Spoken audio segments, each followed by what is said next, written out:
Join the movement. Go all electric with Pure Electric.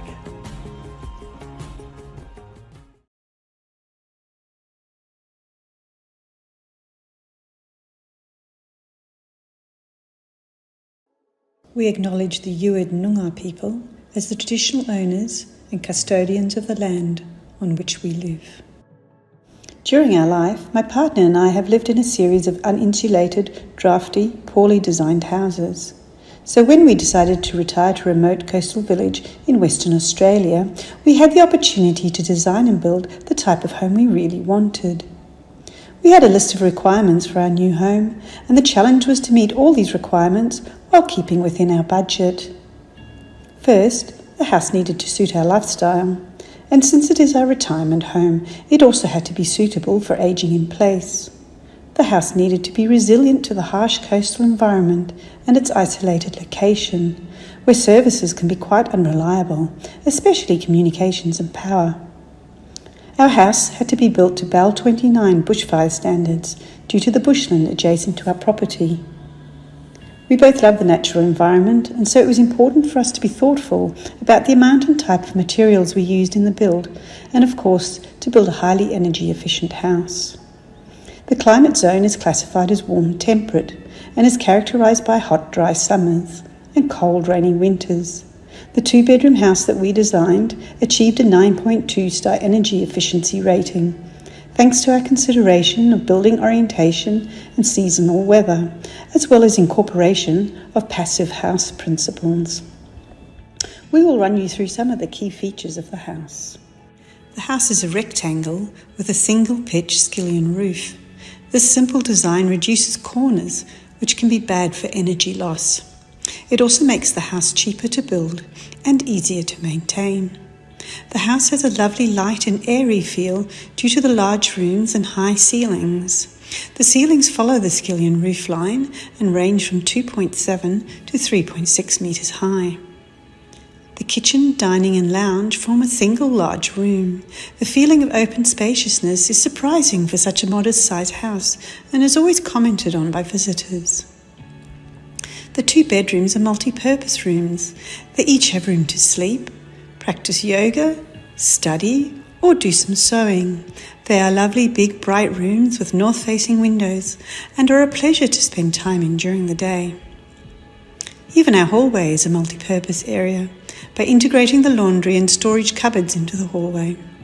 It is wide and has natural light. The long hallway is a favourite place for playing with the dog. The house is very compact to make it suitable for ageing in place. The rooms are simple and spacious, with plenty of space to navigate around furniture, and all the doorways are wide. In the floor plan, we ensured that there is a short travel distance between the carport, front door and kitchen for easy unloading of groceries. For safety, the oven and microwave are at bench top height. For ease of access, all under-bench storage is soft-closed drawers. The shower is hobless and screenless to allow easy access and cleaning. It is in a separate room to the other bathroom facilities to prevent them getting wet. Reinforcement was included in the toilet and shower walls to allow installation of grab rails. Door handles and taps are lever style for easy operation. In order to reduce the risk of injuries from falls as we age, we installed a hybrid floating floor over the concrete in all the living areas to provide a softer, slip-free surface. This means that we do not use the concrete slab as direct solar thermal mass. But we consider this a good compromise as the house still performs very well. The window locations and sizes were planned with care to ensure plenty of natural light and views without compromising energy efficiency. Windows that are required to be openable for cross-flow ventilation are tilt and turn style. However, windows don't generally need to be opened because we have a mechanical ventilation system. The sealed double-glazed windows reduce the amount of dust in the house. We have ceiling fans in all living spaces. We like to have these on most of the time to make up for not getting a breeze through the windows. In the cold months of winter and spring, the sun warms the house through large north-facing windows in the living area and bedrooms. Then the house remains warm overnight due to the insulation and air tightness. In summer, the eaves shade these north-facing windows. In our climate, the temperature can be still quite hot in autumn when the sun is low in the sky during the day. So to reduce passive solar heating in autumn, we have external roller blinds of shade mesh, which can be drawn down to shade the north-facing windows. On the east side of the house, a large window and French doors provide views of the bushland, but these are shaded by a deep veranda. We have one modest-sized window on the west side of the house for natural light and cross-flow ventilation. To reduce the heating effects of late afternoon sun in summer, this window also has an external roller blind of shade mesh, which is lowered on hot days. We chose to use a pine frame for our house because it is a renewable resource. It stores carbon, has good insulation properties, and has low embodied energy. The frame is built on a concrete slab, which has slab edge insulation as recommended for our climate. The wall and roof frames are wrapped in airtight vapor-permeable membranes. The membrane sheets are taped together to completely seal the house. Battens are then attached to the outside of the membrane to create an air gap between the membrane and the cladding. Double battens, laid crosswise, create a larger air gap under the metal roof.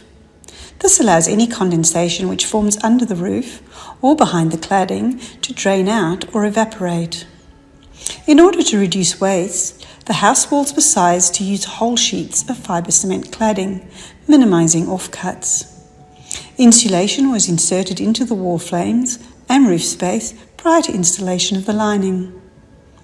We used UPVC double glazing for all windows and both exterior doors. We also included a mechanical heat recovery ventilation system, which is ducted throughout the ceiling. This means that despite the sealed house, the air is always fresh. To run our all-electric home, we have 7 kilowatts of solar PV panels. These are mounted on the north-facing shed roof. There is a 13.8 kilowatt-hour battery backup system in the shed for power outages. The battery supplies energy to the house at night. All our energy requirements are met by the system during summer. We draw a small amount of grid energy during winter when there is insufficient sunshine. In summer, we use the air conditioning whenever it is hot, as it is free to run on solar electricity. However, it is not essential. For example, on a day during a heat wave, it was 42 degrees in the carport in the middle of the day, but only 27 degrees inside without air conditioning. For hot water, we have a rooftop solar hot water system, which is boosted by electricity. The booster is operated by a timer switch to come on for 1 hour in the middle of the day in order to utilise solar PV electricity. We love living in our new home. Thank you for visiting us, and feel free to ask any questions.